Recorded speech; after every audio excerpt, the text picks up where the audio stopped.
Welcome back to the ML Sports Platter in conjunction with Music for the Mission and Stanley Law offices. I'm pleased to be joined right now by the man himself, Joe Stanley. Welcome in, man, and thanks for the support through the years. It's great to chat with you.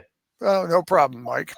So I wanted to get into right out of the chute here, Stanley Law offices, you guys, your message right now that you want people to know. What's the hot button topic? What's the thing you guys have really been working on? I know Social Security is a big one now.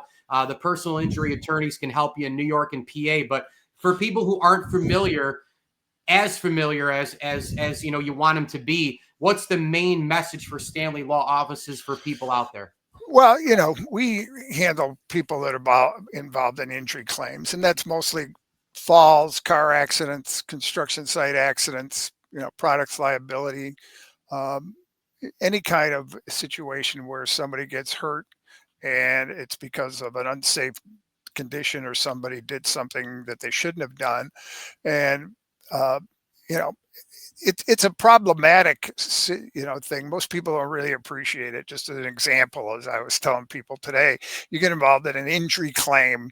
What are the first two things that the insurance company wants? And that may even be involved in a workers' compensation claim, but uh, they want to know all your medical records, all your treatment that you've ever had in your life, basically, because they want to blame it on a pre-existing condition, not the accident or the incident or the work accident that you had.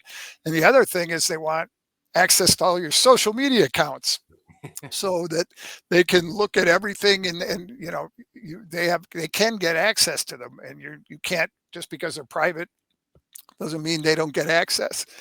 And they use that to watch everything that you do and say. And in the old days, they used to hire people to follow you around. Now people do it themselves. Yeah. And even though we tell them what's going to happen, sometimes people can't just stay away in this digital world. And you know how that works. The digital world is an all enticing situation. Yeah, I sure do. What did he tweet? What did he send out? What was the last video, right? And if you don't see one handle, oh, they haven't been on in a month, let's go to the most recent one, because normally you can find out. StanleyLawOffices.com to help you. And it's a great interactive website. I mean, speaking of the social digital, you guys have really risen up the ladder as well. I mean, it's so interactive. You can go right to the site and get a hold of somebody at Stanley, right? I mean, you can do a live chat. You can call from the website. And Oh, you guys, yeah, we will accommodate just about anything, And if you want to do it digitally, you can do it digitally. If you want to do it old school, you can do it old school. And the world's changing. Maybe tomorrow I'll have my virtual Joe Stanley, and he'll be my AI, and he'll be doing it for me. So I don't know. That's right, no doubt. Well, one thing for sure that I've loved, through the years working with you guys and Angela and the whole group is, the partnership with Music for the Mission, obviously helping the homeless and hungry. I know that's very close to your heart in Central New York. You can donate. $1 is 3 meals. So think about not doing the coffee a couple times a week for you people out there. Make a quick $10 donation. That's 30 meals. It goes a long way. Maybe go back in time a little bit. How did it come to fruition? The partnership, Music for the Mission, how it's grown. And as we record this, I'm going to head to the event tonight, Women on a Mission as well, through Joanna Jewett and the gang. But Music for the Mission really has come a long way. And that started when, Joe, with you guys at Stanley? Well, hey, I started this up, I think, in a closet in my old office. No, really, I think it was 2005. I actually need to go back and look at the legal documents for the filing. I think it was 2005. So this might be the 20th anniversary, and it was a goal to give back to the communities where we work. The homeless and the hungry and the people that are not as fortunate as we are, and I love music, even though I can't sing, but I love music. And I always thought that music was a great way to get people to participate in helping those less fortunate than us in a painless way. You don't even know it. You're enjoying music. You're going to a concert. You're going to a show, and the proceeds go for the benefit of those less fortunate. But for the grace of God, it could be any of us. Yeah. And since then, we were all volunteer, and we've been all volunteer. So every dollar we collect goes out into the community. There's no administration fees. Everything we collect goes to those who are in need, and the need is tremendous. I think last year we had applicants for our mini grants, which are between $1,000 and $2,000, depending on how much we can raise. And I think last year we had 70 applicants. Wow. And the year before we may even had more. And these are small. We try to focus, Mike, on small organizations, the ones that most people wouldn't think about. They're ma and pa or churches or organizations that they're all volunteers too. They work out of the basement or they work out of a room, and everything they do goes directly to the community too. It's all volunteer. And for some of these people, the mini grant that we give is a huge portion of their budget. And it's just incredible what these people do. We're out there trying to, have events to raise money for these people, but these people are in the trenches and doing it all from the heart. I mean, they're not doing it for any other reason. They're doing it because they want to help others, and they understand that the need is there and that they are fortunate enough to be able to do it. Joe Stanley, our guest here, and you can donate right now at musicforthemission.org, of course, and support their group through the donation. You can follow and subscribe to all the social platforms.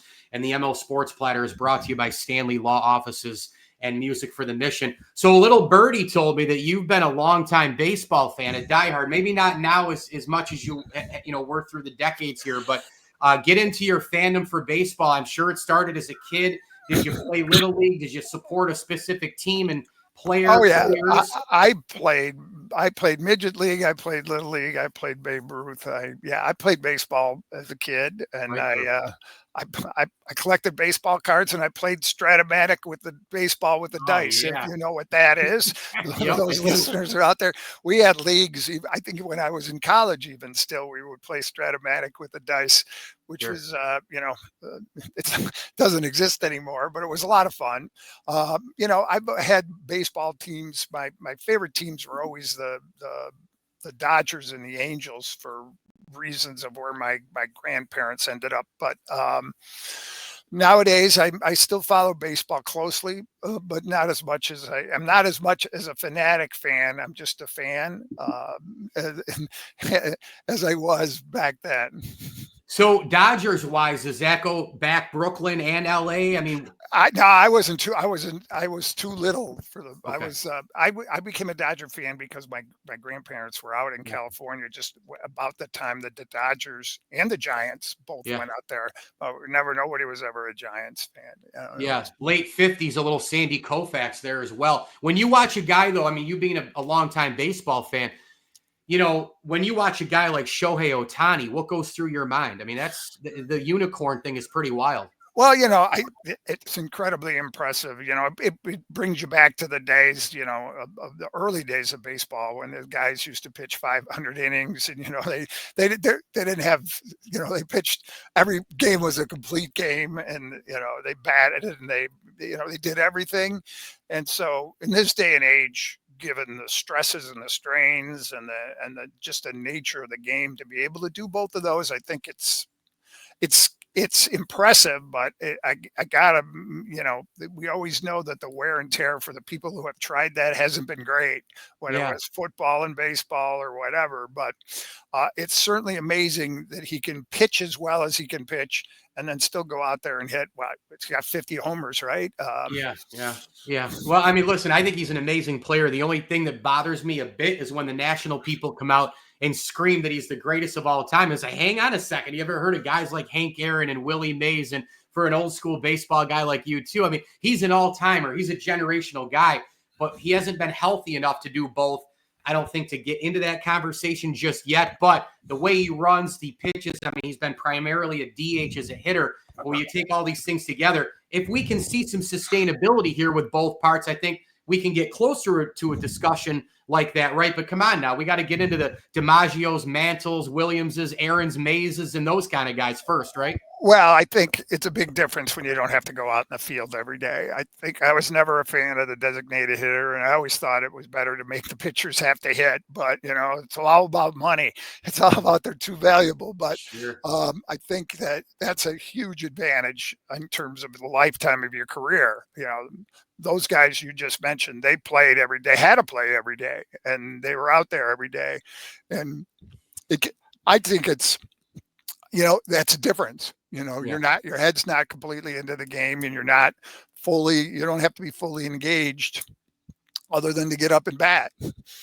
Yeah. Do you have any thoughts about this year? I mean, what a wild year, right? And nobody's really kind of taken the torch being an elite team. We had teams start great in the beginning, fall now. The Tigers, for example, as we record this, it's only a game separation in the AL East between the Yanks and the Jays. We got Cal Raleigh in Seattle, the guy who might hit 60 home runs as a catcher. Him and Judge going toe-to-toe with the MVP. It looks like they're all going to enter the postseason, and whoever's hot is hot, and they're going to finish in the end. By the way, Joe, we haven't had a repeat winner since the 2000 Yankees, and the Dodgers are trying to do that. So I'll give you the floor. I would venture a guess that the Dodgers are lucky if they get by the first round. They're not not that good, and they're not managed very well. But that's my opinion. Neither are the Yankees, for that matter. I mean, the Yankees. The Yankees have done better, but it's amazing. Toronto is probably the most overachieving team in terms of where they are, and I certainly hope they hang on and win the division, because I think they were expected to finich fourth in that division or whatever. Yeah, they played well. I just had their play-by-play guy on, Dan Schulman, from up north in Canada, and he calls some college hoops for ESPN too. But he was getting into it a little bit too, like kind of when the realization happened that they were going to be a legit contender. And the coolest part about the Blue Jays, though, is that they're at the country's team. There's not 25, 30 teams in their country, and that's the only club. So everyone in that country revolves around the Blue Jays, and of course their number one sport is hockey. Joe, this was absolutely terrific. I look forward to having you on, talking some baseball, some Stanley Law, and some music for the mission. And people can just get a hold of Stanley Law offices at any time they need your help. Personal injury attorneys in New York and PA. And anything final that you want to mention about Stanley or music for the mission, I'll let you close up shop. Well, and if you're, injured or just need information, remember, it's free. You can call, get information. We answer a lot of questions over the time, and information is power. So if you don't know something, ask. Just don't do it blindly, because if you wait and don't ask, or you do something without getting the proper information, you can always end up in more trouble than you started with. No doubt. That's the good piece of advice I can give you. And help out. If you can, help out those less fortunate. Come out and check out Music for the Mission events. If you can make a donation, it's great. If not, just come and enjoy. StanleyLawOffices.com and musicforthemission.org on both of those. Joe Stanley, thank you so much, and we'll talk soon, my man. Thanks, Mike.